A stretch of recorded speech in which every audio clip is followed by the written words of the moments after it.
নেই। আতঙ্ক বাড়ে।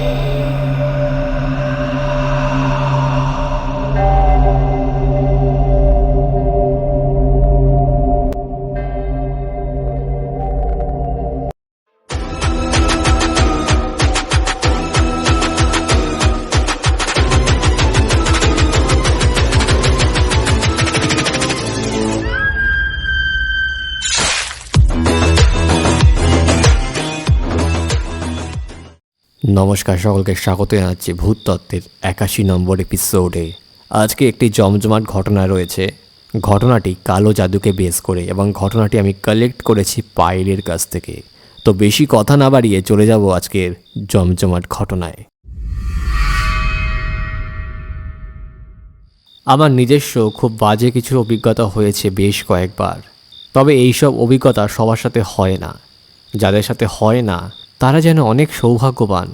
প্রথমে আমি সব মনের ভুল মনে করতাম, কিন্তু ব্যাপারগুলো বেশ কয়েকবার যখন হতে দেখেছি তখন আর সেটা মনে হতো না ভুল। প্রশ্ন খুঁজলে কোনো উত্তরই নেই। আজকে যে ঘটনাটি বলবো সেটা বেস করছে আমার এক পরিচিত বান্ধবীর কথা। আমরা তখন ক্লাস 11। এটা একটা কালো জাদু সম্পর্কিত ঘটনা। ওর সাথে একটা ছেলের রিলেশন ছিল, কিন্তু ও যখন জানতে পারে যে ছেলেটি অলরেডি একটা বিয়ে আছে এবং সেটা গোপন করে রিলেশনে আছে, সেটা জানার পর স্বাভাবিকভাবেই আমার বান্ধবী ছেলেটার সাথে আর কোনো সম্পর্ক রাখেনি। কিন্তু ছেলেটি ছিল অত্যন্ত জেদি। আমার বান্ধবীর ব্যাপারটা নিয়ে প্রতিবাদ করেছিল খুব। তাই সেই ছেলেটি তাকে হুমকি দেয় যে কোনোদিনও তাকে ভালোভাবে টিকতে দেবে না। এই ঘটনার পর থেকেই মেয়েটা ডিপ্রেশনে চলে গেছিল। তারপর ঠিকও হয়ে গেছিল, কিন্তু সে কেমন পাগল পাগল কথাবার্তা বলতো। তার বাড়ির লোকের কাছে শোনা মাঝ রাতে উঠে কারোর সাথে চোখ বন্ধ করে কথা বলতো।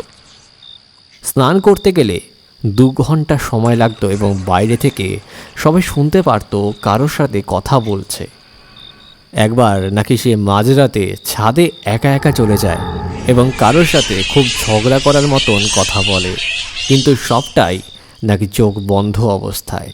এই ঘটনাটা পাশের বাড়ির এক দাদা তার চোখে পড়ে। কাকু কাকিমা অনেক চিন্তিত ছিল। স্কুলেও যেত না। তার যেন খিদে নেই, পিপাসা নেই, এই বুঝি মরে যাবে এমন একটা বিশ্রী চেহারা হয়ে যাচ্ছিল দিনকে দিন। অনেক ডাক্তার দেখিয়েও কিছু হয়নি। শেষে এক প্রকার বাধ্য হয়েই কাকু কাকিমা এক তান্ত্রিকের কাছে নিয়ে গেল এবং সেই তান্ত্রিক বলেছিল যে আর কিছুদিন পর আনলে অনেক ক্ষতি হতে পারত। সেই তান্ত্রিক বলেছিল আমার বান্ধবীকে সুইসাইড করতে বাধ্য করার জন্য যা করা যায় সবটাই করা হয়েছিল এবং সেই ছেলেটিই করেছিল, মানে কালো জাদু করেছে আর কি। অত ডিটেলস আমি আজও জানতে পারিনি। আমার মা খুব বকা দিত আমার এই ব্যাপারে কিছু জানতে চাইলেই। তারপরেই তান্ত্রিকের তাবিজ পড়েই সে পুরোপুরি সুস্থ হয়, এটা শুধু জানি। এখন সে বিয়ে করেছে, ব্যাংকে চাকরি করে। কিন্তু আর একটা কথা না বললে পাপ হবে। সেই কাকু কাকিমা বলেছিল সেই তান্ত্রিক একটা টাকাও নেয়নি এর বিনিময়ে, শুধু বাড়িতে কালী পূজা দিতে বলেছিল। তারপর থেকে সেই ফ্যামিলি এখনও অবধি নিরাপদ আছে। জানি না কথাটা গুছিয়ে লিখতে পারলাম, ভুল ত্রুটি ক্ষমার চোখে দেখবেন। তো এই ছিল আজকে জমজমাট একটি ঘটনা। আশা করি সবার বেশ ভয় লেগেছে। আর আপনাদের যদি ঘটনাটি ভালো লেগে থাকে তাহলে অবশ্যই একটি লাইক করতে ভুলবেন না এবং কমেন্টস করে জানাবেন আপনাদের কেমন লাগলো। আর নতুন হয়ে থাকলে চ্যানেলটি সাবস্ক্রাইব করতে ভুলবেন না এবং পাশে থাকা নোটিফিকেশন বেলটা অন করে দেবেন সব আপডেটস সবার আগে পাওয়ার জন্য।